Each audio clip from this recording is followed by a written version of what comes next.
विराग क्रांति वाणी का हृदय भेदी धारदार प्रवचन, जिन शासन जिंदाबाद। पुण्यवंत पर्युषण पर्वादिराज के बाद ये जो कल जो अष्टमी आने वाली है, और इस अष्टमी को कहते हैं दुबली आठम। क्यों इसको दुबली आठम कहा जाता है? क्योंकि कहीं ना कहीं लोग तपस्या कर कर और दुबले हो चुके हैं। कहीं ना कहीं ऐसे लोगों को लगता है कि हमने पर्युषण तक बहुत धर्म आराधना कर ली, हमने बहुत धूमधाम कर लिया। ठीक है, इस बार कोरोना की वजह से हर जगह पर शांतिमय चातुर्मास है, फिर भी हर साल जिस जाहो जलाली से हर संघ में चातुर्मास की आराधना होती है। अब ये एक कंफर्म हो चुका है कि सभी जगह पर सभी संघों में अब 1.5 महीने का ही चातुर्मास धूमधाम से मनाया जाता है, होता है। वो कहावत है कि थया पर्युषणना पारना अने छूट्या उपाश्रयना बारना। जैसे पर्युषण के पारना होते हैं और सब लोग जो रोज प्रवचन में आते हैं वो धीरे धीरे कम होते गए, प्रतिक्रमण करने को आते थे वो भी धीरे धीरे कम हो गए, जो ज्ञानाभ्यास स्वाध्याय के लिए आते थे वो भी धीरे धीरे कम हो गए।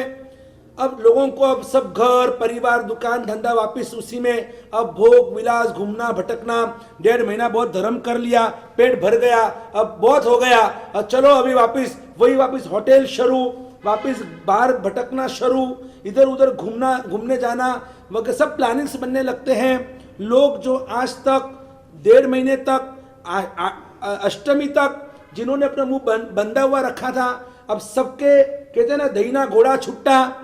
अभी तो तबेले में से जैसे वो घोड़े भागते हैं वैसे लोग अब धर्म को छोड़कर वापस पाप की दुनिया में धीरे धीरे लिप्त हो जा रहे हैं। इसीलिए कल की अष्टमी को दुबली आठम कहा जाता है। तो क्या यह उचित है? मेरा सवाल है आपसे, क्या 1.5 महीना धर्म कर लिया तो आप ये समझते हैं कि आपने बहुत धर्म कर लिया? क्या धर्म किया आपने? एक थोड़ी बहुत तपस्या क्या कर ली, रोज एकाध सामयिक कर ली, एकाध प्रतिक्रमण कर लिया, उसमें आप अपने आप को धर्मिष्ठ समझते हो? अरे धर्म तो वो धर्म रुचि अंगार का धर्म था, धर्म तो काकंदी के धन्ना अंगार का धर्म था, वो वैयावची नंदीशन मुनि का धर्म था, वो विनय गुरु गौतम स्वामी जी का विनय था। हम क्या धर्म कर रहे हैं? हम तो धर्म के नाम पर हम आडंबर कर रहे हैं, धर्म में भी कितनी हम विराधना कर रहे हैं, कहीं ना कहीं अपने नाम के लिए, अपनी कीर्ति के लिए, अपनी वाह के लिए, या तो किसी के कारण देखा देखी से, या एक अच्छा लगता है इसलिए धर्म कर लिया। अगर सच में अगर धर्म का स्पर्श अगर आपके हृदय को हाथ टच हो चुका है, तो जिस तरह से आप श्वास के बिना नहीं रह सकते हैं, जिस तरह से आप हृदय के धबकार के बिना नहीं रह सकते हैं, वैसे आप देव गुरु और धर्म के बिना एक क्षण भी आपको नहीं चलना चाहिए, एक क्षण भी नहीं। लेकिन हमने हर बार आराधना विराधना के साथ साथ हमने उपेक्षा भी इतनी ही की है। जिस अनुशासन और मर्यादा की बात मैं आपको कहने जा रहा हूं, हम क्या सच में अनुशासन में हैं? हमारे यहां पर जो प्रभावना की पद्धति चलती है, कोई कहेंगे साहब ये प्रभावना की बात आई, हम तो उसका विरोधी करते, प्रभावना होनी ही नहीं चाहिए, प्रभावना रखनी ही नहीं चाहिए। देखो, बाल अगर बढ़ जाए तो क्या करना चाहिए? अगर बाल बढ़ रहे हैं तो क्या करना चाहिए? सिर काट देना चाहिए? नहीं, जो एक्स्ट्रा बाल है वो काटने चाहिए। नाखून अगर बढ़ रहे हैं तो क्या करना चाहिए? उंगली काट देनी चाहिए? नहीं, एक्स्ट्रा जो नाखून है वही काटना है। वैसे जो अव्यवस्था है कि जिसकी वजह से नुकसान हो रहा है, अव्यवस्था को कट करो, लेकिन अब मूल में से वो जो हमारी परंपरा है उसको आप छेद नहीं कर सकते। जब भी प्रभावना की बात आती है और लोगों में अनुशासन का अभाव देखने को मिलता है, लोग प्रभावना में टूट पड़ते हैं, फिर चाहे वो 5 रुपए की प्रभावना में 500 की साड़ी फटे तो फटे, लेकिन 5 रुपए छोड़ना नहीं, वो 5 रुपए का पतासा वो छोड़ना नहीं, लड्डू की प्रभावना छोड़नी नहीं।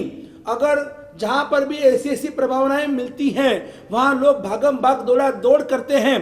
पूजा का समय होता है 2 बजे का और भीड़ इकट्ठी होती है 4 बजे। क्यों ऐसा?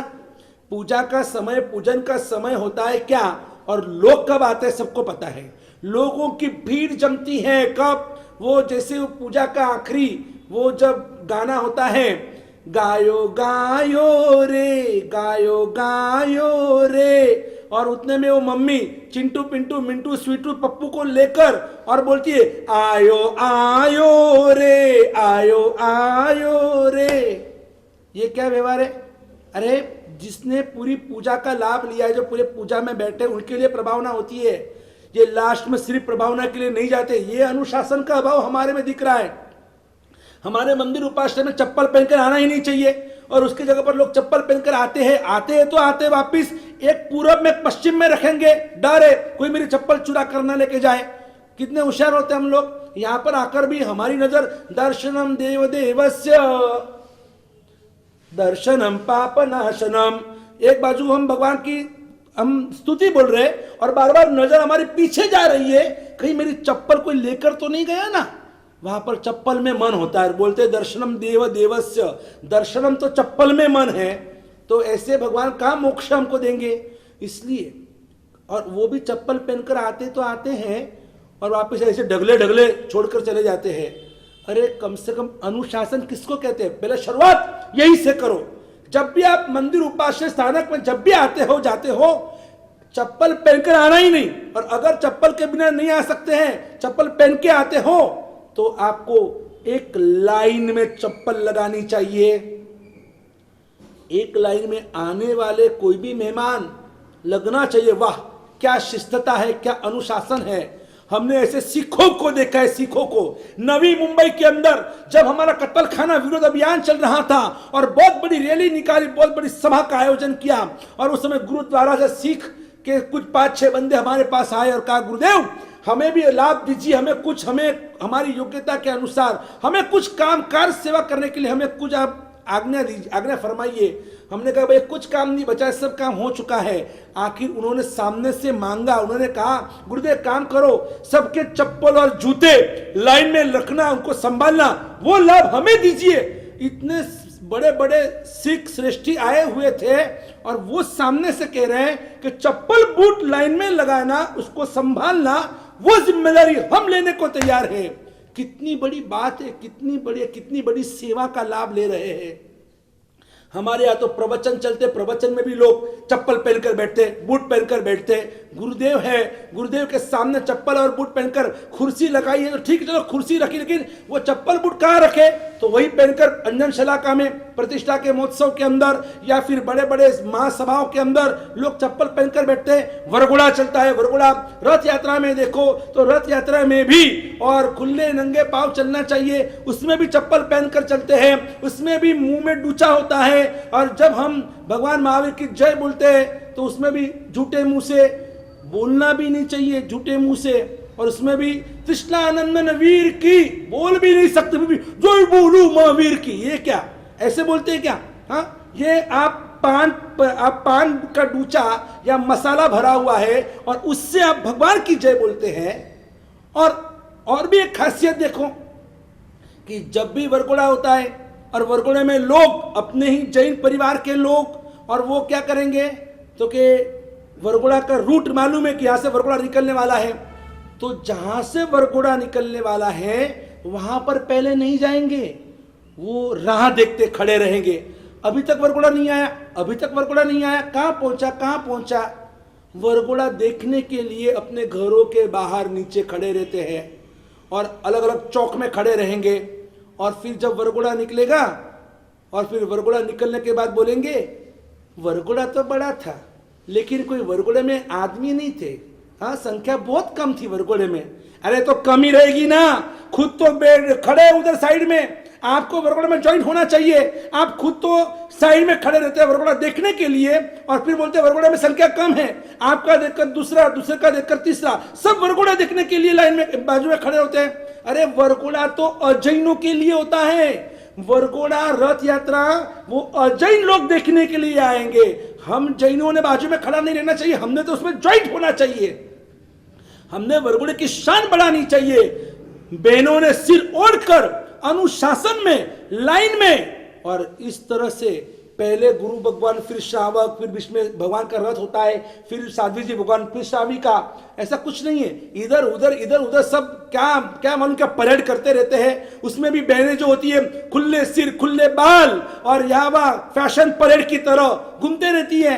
अरे कहीं ना कहीं तो हमारा यही अनुशासन हमको लाना होगा। भले शायद हो सकता है कि इस पारस चैनल को अभी जैन के साथ अजैन भी हमारी चैनल को देखते होंगे, प्रवचन सुनते होंगे। कहीं मुझे बुरा लग रहा है कि चैनल के ऊपर जब जैन अजैन सब इसको सुन रहे हैं तो कोई किसी को मन में ये भी भाव होगा कि जैन लोग ऐसे होते हैं। नहीं, सब जगह पर ऐसे नहीं है, लेकिन जहां जहां पर भी अनुशासन का अभाव है तो कहने का अब मेरा दायित्व है, मेरा कर्तव्य है, इसलिए मैं बिना रोक टोक मैं कह रहा हूं। लेकिन इस अनुशासन को जब अब लाएंगे ना, यही लोग मुंह में उंगली डालेंगे, क्या यार जैन तो जैन है, क्या सचमुच उनके जैसा धर्म नहीं, उनके जैसे देव नहीं, उनके जैसे गुरु नहीं, उनके जैसा अनुशासन नहीं, उनके जैसी व्यवस्था नहीं। मुझे वो दिन लाना है जब चारों तरफ हमारे जिन शासन का जय जयकार होना चाहिए। आबू की घटना में आपको सुनो तो, आबू की घटना, आबू में एक संघ गया, 500 लोगों का संघ गया, वहां पर सिद्ध चक्र पूजन का आयोजन रखा था। और वहां पर तो देखो बहुत सारे फॉरेनर्स भी वहां पर आते हैं, बहुत सारे फॉरेनर्स वहां पर आते रहते थे। और वो फॉरेनर्स सब वो कला कोतरनी का वीडियो शूटिंग कर रहे थे। और उतने में क्या, वो पूजन खत्म हुआ। जैसे पूजन खत्म हुआ और लड्डू की प्रभावना थी, आयोजक ने बोल दिया कि देखो आज इतने सारे लड्डू में 24 लड्डू के अंदर चांदी की 10 ग्राम के सिक्के उसमें डाले हुए हैं। जिसके नसीब में जो सिक्का है, जिसके नसीब में जो लड्डू आएगा, ये भाग्य भक्ति लड्डू की प्रभावना है। किसी के भी नसीब में वो चांदी का सिक्का वाला लड्डू मिल सकता है, नहीं तो कोई बात नहीं, लड्डू तो है ही सही। और जैसे ही ये डिक्लेयर हुआ और लोग तो वो पूजन छोड़कर भागे लड्डू की प्रभावना की ओर, और ये टूट पड़े, ऐसे टूट पड़े, बेचारे कार्यकर्ता के तो कपड़े भी फाड़ दिए।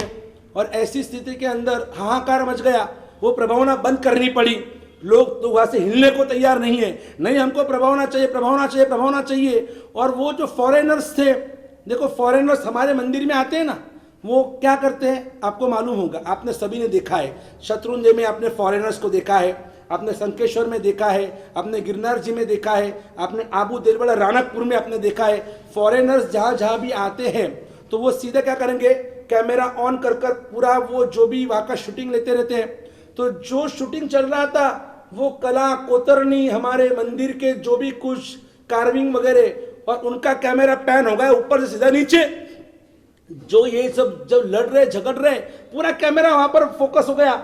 ये क्या कर रहे हैं, ये जैन लोग क्या लड़ रहे हैं इस तरह से, ये कितना बेहुदा लग रहा है। उनको तो मजा आ रही है, वो तो बराबर शूटिंग कर रहे हैं। तो वहां से अचानक महाराज साहब जी का निकलना हुआ और तब उन्होंने उनके शब्द सुने, ये दिस इंडियंस आर कैसे है, ये सब रास्कल है, इनको कोई शिस्तता नहीं है, अनुशासन नहीं है, कुछ पता नहीं, they are not obeying any orders, so much they are misbehaving वगैरह वगैरह सब इंग्लिश में बोलने लगे। तो महाराज साहब जी को बहुत बुरा लगा, ये क्या, ये अच्छा नहीं हुआ, ये तो हमारी इज्जत का पूरा पंचनामा हो रहा है। ये लोग वापस उसका कैमरा से वो पूरा शूटिंग कर रहे हैं, तो कितना गलत। वो अभी वापस जाएंगे अमेरिका वगैरह फॉरेन जाएंगे तो बताएंगे देखो हम भारत से क्या देख कर आए, क्या सीख कर आए, तो ये बताएंगे तो हमारा कितना गलत होगा। तो उन्होंने बोला व्हाट आर यू डूइंग, महाराज जी ने बोला व्हाट आर यू डूइंग, तो उन्होंने कहा बस वी आर, हम शूटिंग ले रहे हैं, हम देख रहे हैं कि सब क्या हो रहा है, व्हाई दे आर क्वारलिंग, वो क्यों लड़ रहे, कुछ समझ में नहीं आया। तो महाराज साहब अभी कुछ तो रास्ता निकालना पड़ेगा, ये हमारी गलत इंप्रेशन लेकर जाएंगे तो बहुत गलत होगा।